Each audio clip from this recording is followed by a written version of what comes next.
আসসালামু আলাইকুম। রসুল করিম সাল্লাল্লাহু আলাইহি ওয়াসাল্লাম ইরশাদ করেছেন, বাল্লিগু আন্নি ওয়ালাউ আয়া, অর্থাৎ একটা আয়াত হলেও প্রচার করো আমার তরফ থেকে।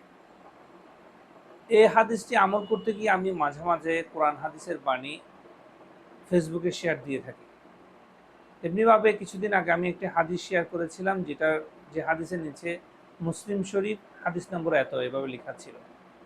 এই হাদিসটা শেয়ার দেওয়ার পর আমার এক বড় ভাই আমাকে ফোন দিয়ে বলেন যে, তুমি যে হাদিসটা শেয়ার করেছো সেটা আমার বাসায় মুসলিম শরীফ থাকার কারণে মুসলিম শরীফ বের করে দেখলাম, অত নম্বর হাদিস এটা না, এবং এই ধরনের কোনো হাদিস মুসলিম শরীফ আছে বলে আমার মনে হয় না।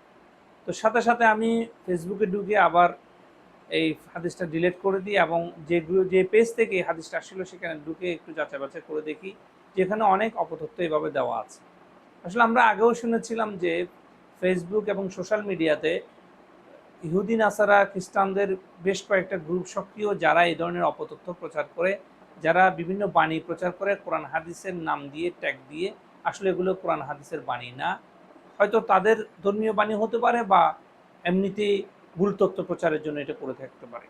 তো এই জন্য আমার মনে হয় যে আমরা কোরআন হাদিসের বাণী শেয়ার করার ক্ষেত্রে এটা একটু কনফার্ম হয়ে তারপরে শেয়ার দেওয়া উচিত। এমনিতে এখন এআই এর যুগ হওয়ার কারণে এআই জেনারেটেড অনেক কিছুই আমাদের সামনে চলে আসে, অনেক ভিডিও, ফটোকার্ড বা মেসেজ আসে, যেগুলো আমরা যখন দেখি যে কোনো একজন বিশিষ্ট ব্যক্তি কিংবা সাংবাদিক এটা শেয়ার করেছে, আমরা এগুলো তথ্য যাচাই না করে সাথে সাথে শেয়ার করে দিচ্ছি। পরবর্তীতে দেখা যাচ্ছে যে যারা এই এই মেসেজগুলো স্ক্যান করে, যারা সত্য মিথ্যা যাচাই করে, তাদের দ্বারা আবার প্রমাণিত হয় যে এগুলো আসলে ভুয়া তথ্য ছিল।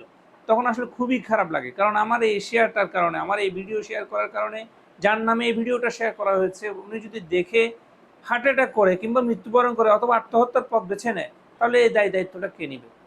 হ্যাঁ, সেই জন্য আমাদের মনে হয় যে সবারই অনেক বেশি সচেতন হওয়া উচিত, হ্যাঁ, এসব জিনিস শেয়ার করার ক্ষেত্রে।